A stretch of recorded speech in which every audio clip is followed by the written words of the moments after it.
All right, let's dive into mastering mortgages. In this module, we're going to cover some examples, we're going to put in some numbers, and we're really going to get into the details of the fastest way to pay off your house, which might actually surprise you. Now, at this point, we've gone through quite a few lessons, and what would an online course be without a quiz, right? So let's start off with a little mortgage quiz. If I were to ask you some true or false questions, first of all, would you say that a large down payment would save you more money over time or a small down payment? True or false? Do you think a 15-year mortgage would save you more money over time than a 30-year mortgage? How about making extra principal payments? Do you think that saves you money? What about the interest rate? Is that the main factor in determining a mortgage? Or are you more secure having your house paid off than financed 100%? Now, up until this point, you may be starting to question some of these because of some previous lessons, but as a general rule of thumb, if you were to ask most people, would you agree that everyone would answer true to all of these? I would say that in my experience, as I've asked most of these people questions like this, everyone would agree that all of these are true.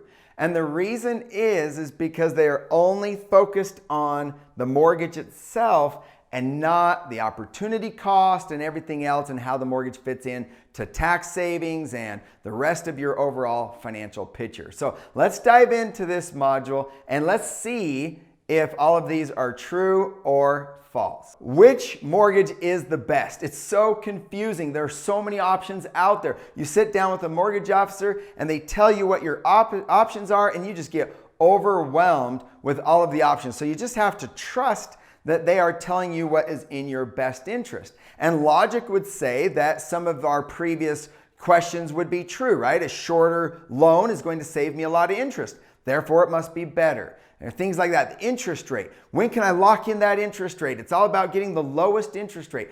Things like that are all what we consider when buying a house. But buying a house is a huge decision and a very large expense. In fact, if you remember, we've talked about everything fitting inside of this box right here. But sometimes we come along and we run into something that might be outside our box of knowledge, especially when it comes to mortgages. This lesson, more than any other lesson in this course, is going to challenge your traditional beliefs. And when we have something that is outside of our box of knowledge, we have two options: either ignore it or get a bigger box. Of course, the theme of this course is all about getting a bigger box, expanding our knowledge of money and wealth strategies, and how that can give us the peace and financial freedom that we're all shooting for, right? So back to module 1, we talked about the 3 areas of your money. We talked about the lifestyle money, which nobody wants to touch.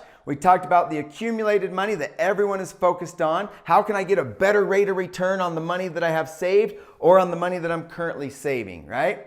And then, of course, I introduced you to this idea of transferred money.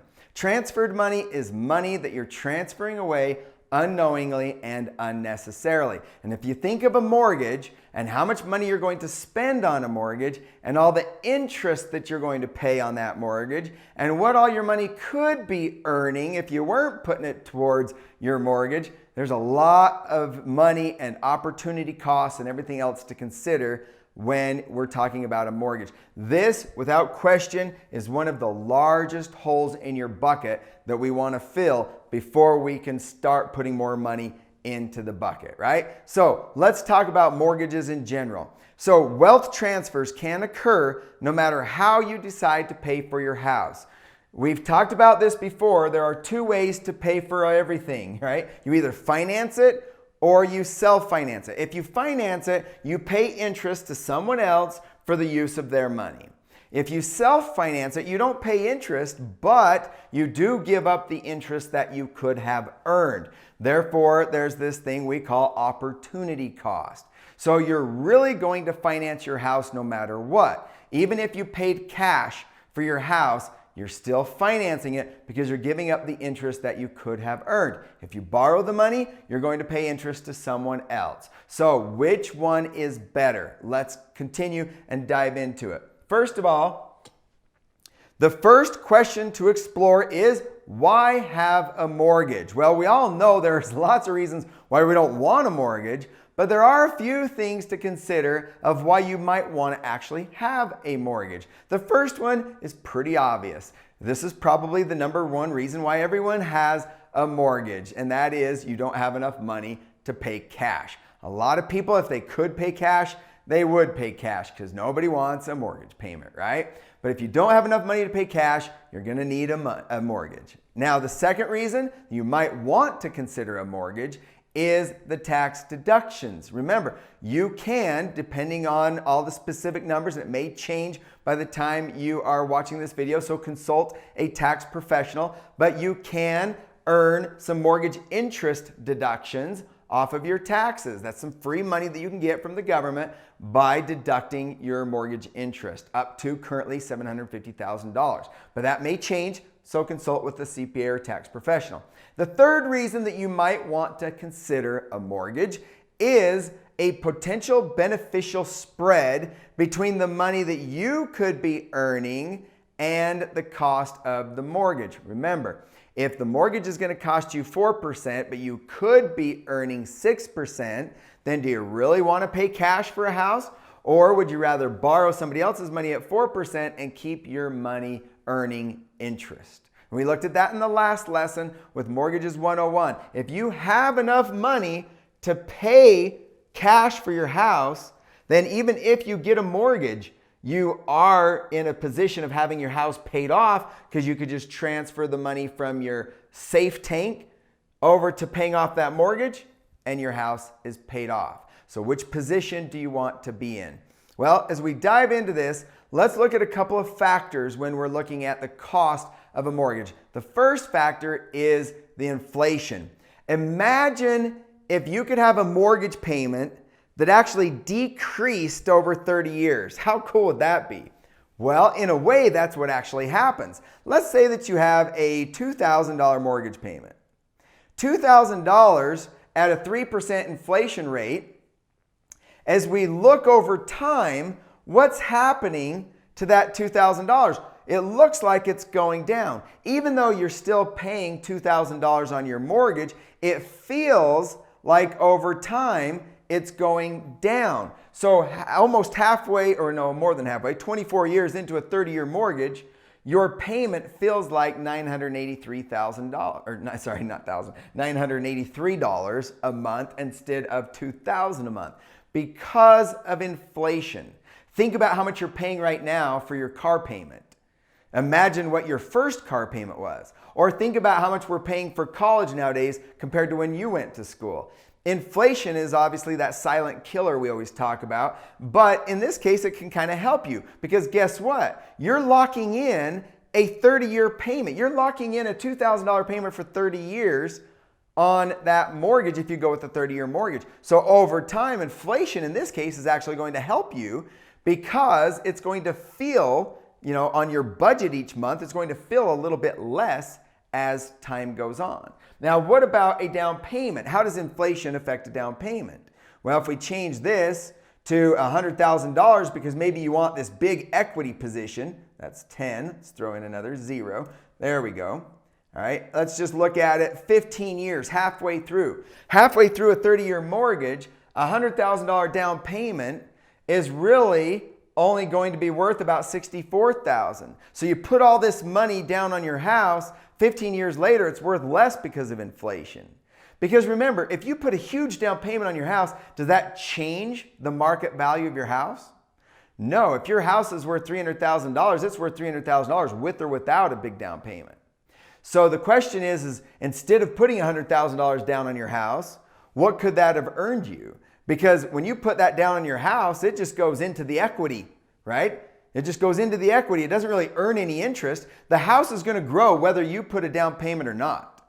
No matter what the size is of your down payment, the house is still going to appreciate in value aside from that down payment, right? So over time, that down payment is going to be worth less because of inflation in this case. So the bank is watching its equity grow just as you are.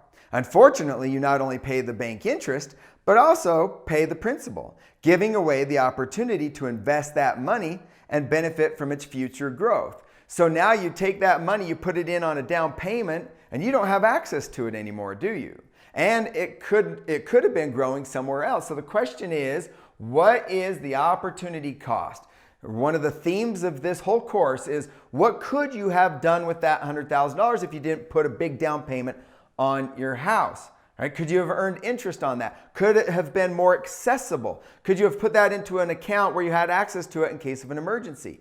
Imagine, needing access to the equity in your house like I had in my situation. When I needed the access to my house equity, my home equity, I couldn't get to it. I had to qualify for it. And at the time I was in between jobs trying to start that business and I couldn't qualify. So think about, that accessibility of that down payment and what that could have earned. The other thing to consider is the opportunity cost of what you could have earned on that down payment had you invested it. So access to the money, opportunity cost, a couple things to consider with your down payment.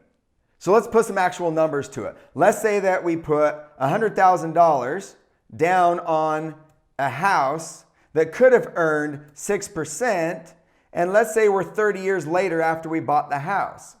What could that $100,000 have earned? That $100,000 at 6% over 30 years could have grown to $500,000. Would you have had that much money of equity in your house? Would you have been able to get to that equity out of your house? What would you rather have? Would you rather have $100,000 into your house? Or would you rather have $100,000 in an account worth $500,000 in 30 years from now? Now, if a large down payment would save you money on your house, then the most logical thing would be to pay cash, right? The more money we pay, the more we're going to save would be the theory. Well, in this particular case, if we paid cash for a house, all right, that's a big down payment. At 6% over 30 years, that $300,000 could have grown to $1.5 million. Would your house be worth $1.5 million? And better yet, could you have access to that $1.5 million? Or would you rather have it be an account where you have access to it and where it's safe? Now, is your house a good place to park your money? Is your house an actual good investment? Is that a good place to invest? A lot of people consider their house an investment. It depends on where you live. I've talked to a lot of clients that their house has gone down in value lately, and I've talked to other clients where their house has actually gone up in value.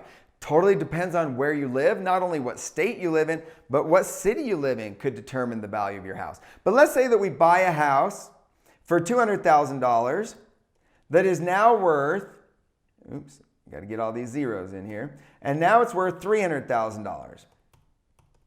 Okay? And let's say that over the 30 years, you put $25,000 into it. Maybe through property taxes, maybe through maintenance, upkeep, and that may be even a low number. But let's say we put $25,000 in over the 30 years and we paid $200,000, now it's worth $300,000. Is that a good return on your money?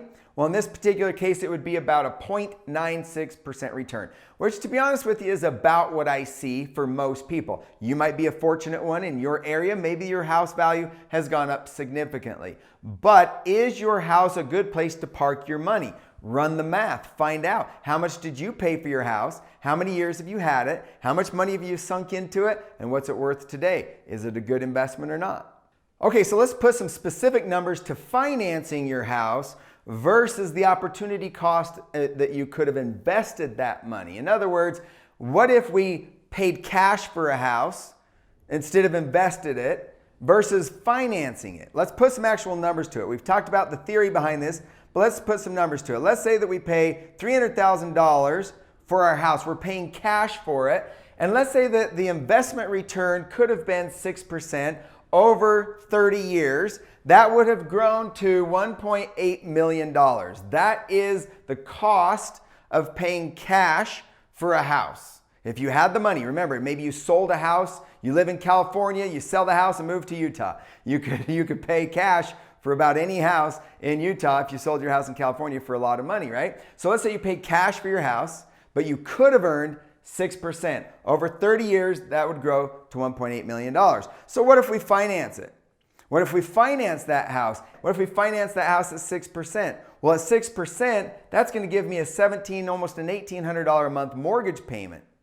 So that mortgage payment, right, 30 years of making that mortgage payment of 6% is going to also grow to 1.8 million, right?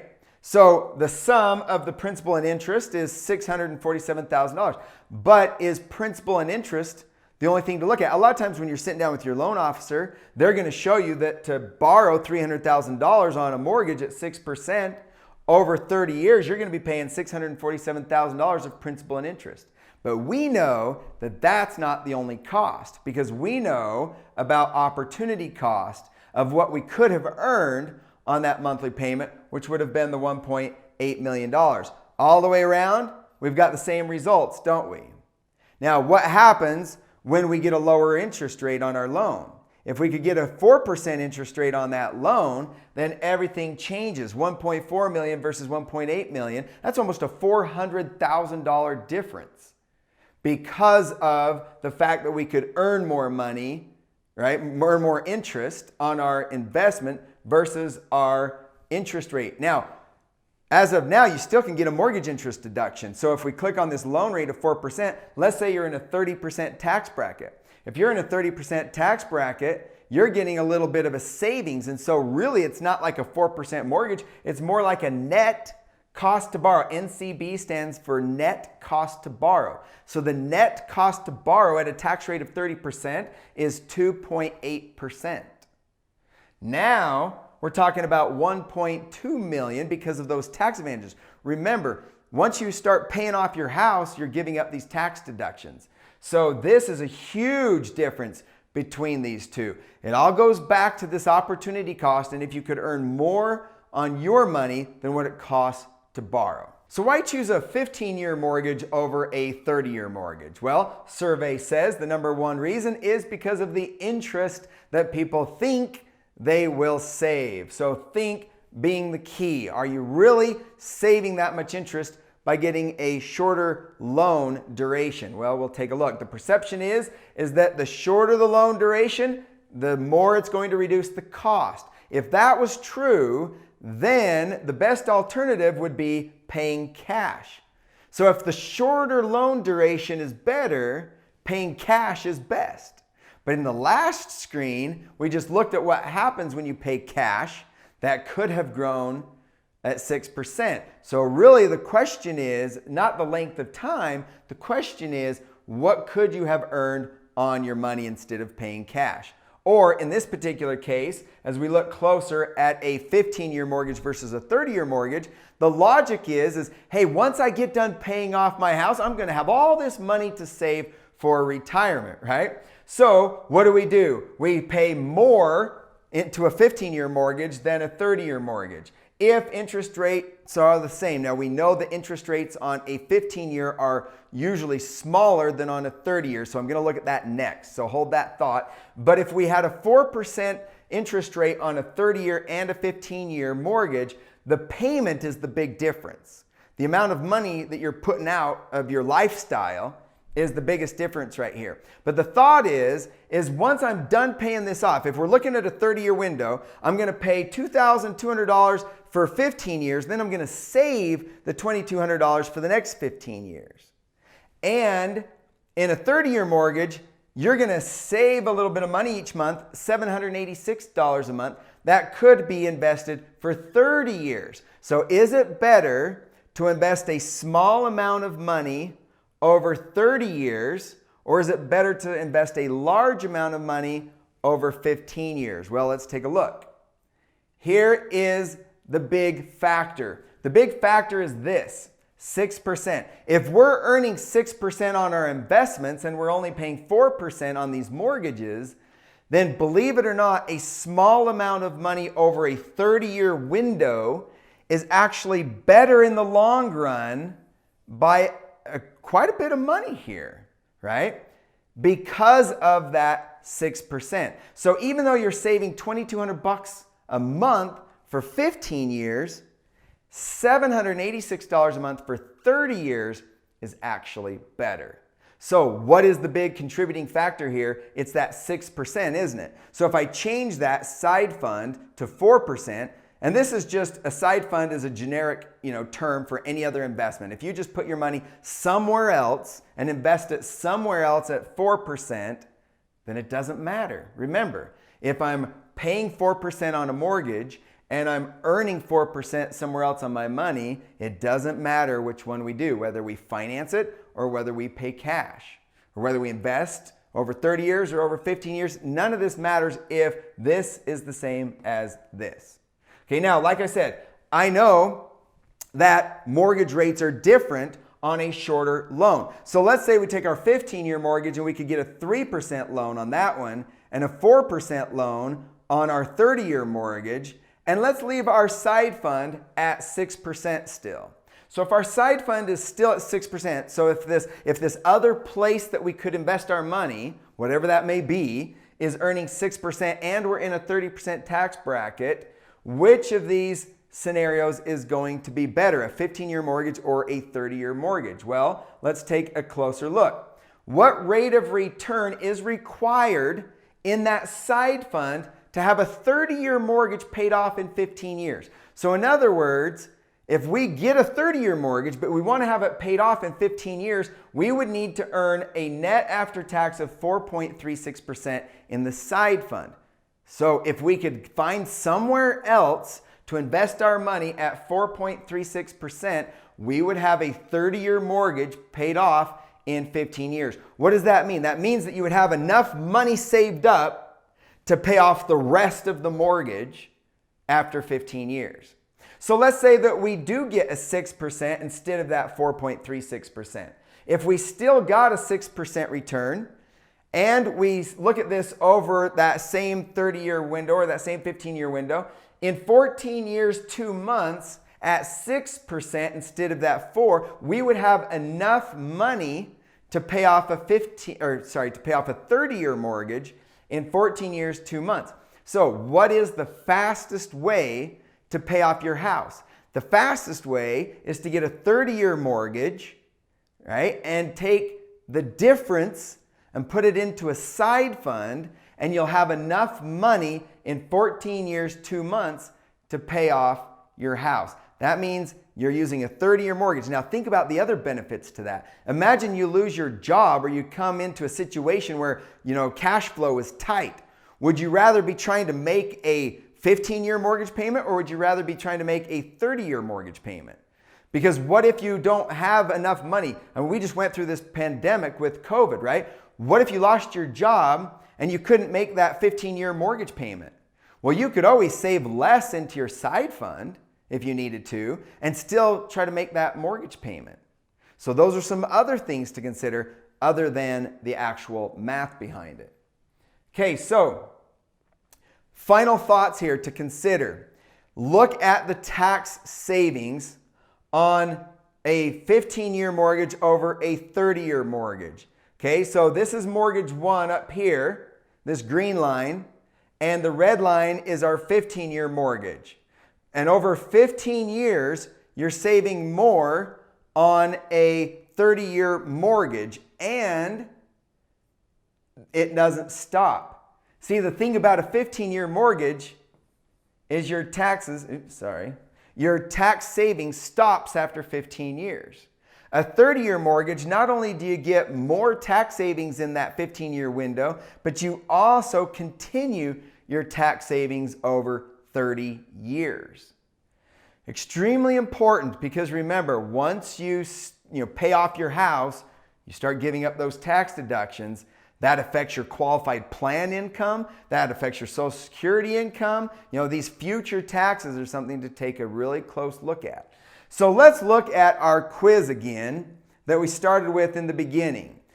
In the beginning, we talked about how all of these were probably true if you go with the logic of most people. A large down payment will save you more time or more money over time than a small down payment. It's not about that. It's about the opportunity cost. A large down payment could have been earning interest somewhere else, and usually it could grow to more than what you're going to be saving by putting it towards the house. So it's about investing that large down payment. A 15-year mortgage will save you more money over time than a 30-year mortgage. It's not about the savings on the interest rate of the mortgage. It's about the opportunity cost And that side fund, what you could be earning on that side fund, will actually help you to save more money over time. Making extra principal payments save you money. Now, if you put extra money towards your mortgage each month, that's just extra money that's not earning interest somewhere else. Every month, you only have a certain amount of income. You have to ask yourself, where's it going to go? Am I going to, hurry up to a whooping and pay off my house as fast as I can when I could have been earning more interest over here? Remember, something to think about. The interest rate is the main factor in determining the cost of the mortgage. That's false because it's the side fund interest that you're earning that is the main factor to consider. And you are more secured having your house paid off than financed 100%. Now I want to click on this because this is the biggest one in my opinion. I said earlier there are many reasons not to have a mortgage, but there are 3 reasons that are emotional to consider having one. Number 1, physical disability. So what if you are no longer able to make your mortgage payment? Would you rather have this safe account with a bunch of money in it that could be used to pay off your house if you needed it? Or would you rather be strapped, without any money during a physical disability? It's all about using the bank's money so all your money can be in your control in case of a physical disability where you can't earn enough money to make that mortgage payment. Having all that cash could be used to make the mortgage payment, or you could downsize, make other decisions. Now, what about you lose your job? I said it just a second ago. With the pandemic of COVID-19, a lot of people lost their jobs. And it's not just that. People lose their jobs all the time. And what if you're trying to start up a business like I was, and you don't have access to the money inside your house? Those are all things to consider. And the uncertainty of the world, holy cow, uncertainty is an understatement right now with what we're going through. Who knows what's going to happen with taxes? Who knows what's going to happen with the markets? Who knows? Would you feel more secure having the money in a mason jar in your freezer, right? Where you have access to it in case of an emergency? I know I would. But what if you could earn 6 to 8% where it's safe, where it's guaranteed to never lose, but you also have access to it without jumping through the hoops of getting qualified? Now, of course, in later modules and lessons, we're going to talk about other products that are available where they're safe, they're guaranteed to never lose, you have access to them, things like that. So there are other places that you could put your money instead of into paying off your house. Remember, more than one way to pay off your house. You either pay off the mortgage or you keep the mortgage and have enough money that you could pay off your house if you wanted to. Which one would make you feel more secure? Something to think about. Remember, mortgages is more than just money. There's also the emotional side to think about.